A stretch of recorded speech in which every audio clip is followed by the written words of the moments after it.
রেলের লুটপাটটা হয় দলীয় লেজুর বৃত্তির কারণে। নেতা কর্মীদের খাওয়াইতে হয়, ভরণ পোষণ দিতে হয়, ওই রেলের টাকা দেওয়া হয়। এখন এই যে সরকার ইন্টারিম গভর্নমেন্ট যে হয়েছে, এটা তো জনগণের গভর্নমেন্ট, জনগণের জন্য তারা এসেছে।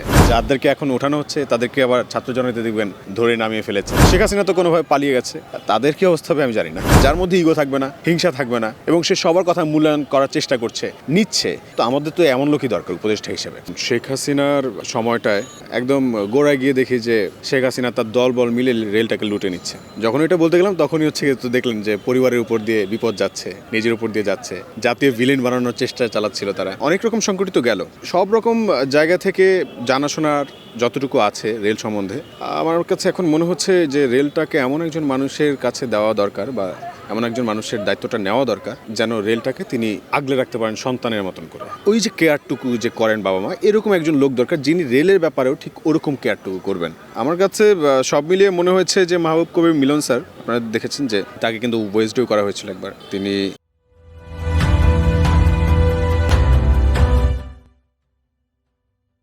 রেল সম্বন্ধে অনেক কিছু জানেন। যখন আমি রেলের মুভমেন্ট করছি, অনেক বিষয় কিন্তু আমার বলতে হয়েছে ক্যামেরার সামনে।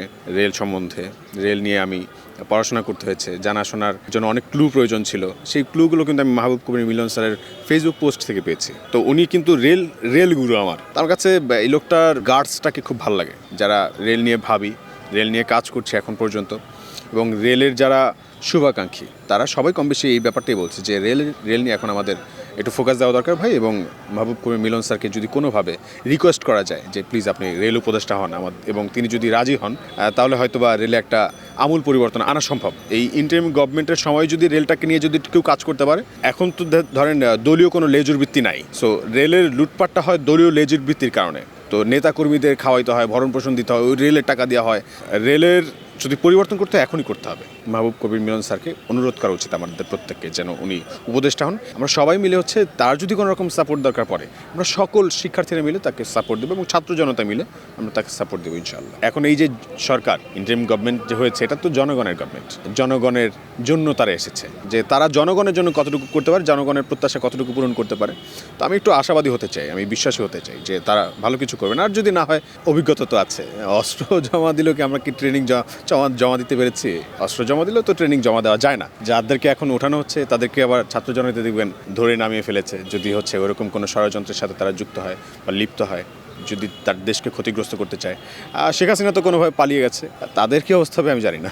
এখন দেখেন, মাহবুব কবির মিলন স্যার রেল সম্বন্ধে তার জ্ঞান আছে, যোগ্যতা আছে, দক্ষতা আছে, এবং ব্যক্তি হিসেবে তার যে বোল্ডনেস, হ্যাঁ, তিনি যেভাবে কথা বলেন বা লেখেন, প্রত্যেকটা তার যে শব্দচয়ন, সেখানে বোঝা যায় যে এই লোকটা তাকে সৎ কাজ করতেই হবে। যদি সে সৎ পথে না চলে, তাহলে হচ্ছে তার কথার মূল্যায়ন তো মানুষ আর করবে না কখনো। তার নিজের লিগেসি ধরে রাখার জন্য হলেও তাকে ভালো কাজ করতে হবে। তার পিছনে ফিরে যাওয়ার সুযোগ নেই, তার অন্যায় করার সুযোগ থাকবে না। তিনি যখন ফেসবুকে পোস্ট দেন এবং সেখানে যখন মানুষ কমেন্ট করে, তিনি হচ্ছে সেই কমেন্টের রিপ্লাই পর্যন্ত দিচ্ছেন। তো এরকম মানুষই তো আমাদের দরকার, যার মধ্যে ইগো থাকবে না, হিংসা থাকবে না, এবং সে সবার কথা মূল্যায়ন করার চেষ্টা করছে, এবং সবার কথা শুনছে, নিচ্ছে, এবং সে অনুযায়ী হচ্ছে ডিসিশন মেক করছে। তো আমাদের তো এমন লোকই দরকার উপদেষ্টা হিসেবে। তো তার অ্যাক্টিভিটিসই তো মনে হচ্ছে যে এই মানুষটা গেলে হয়তো ভালো কিছু হতে পারে।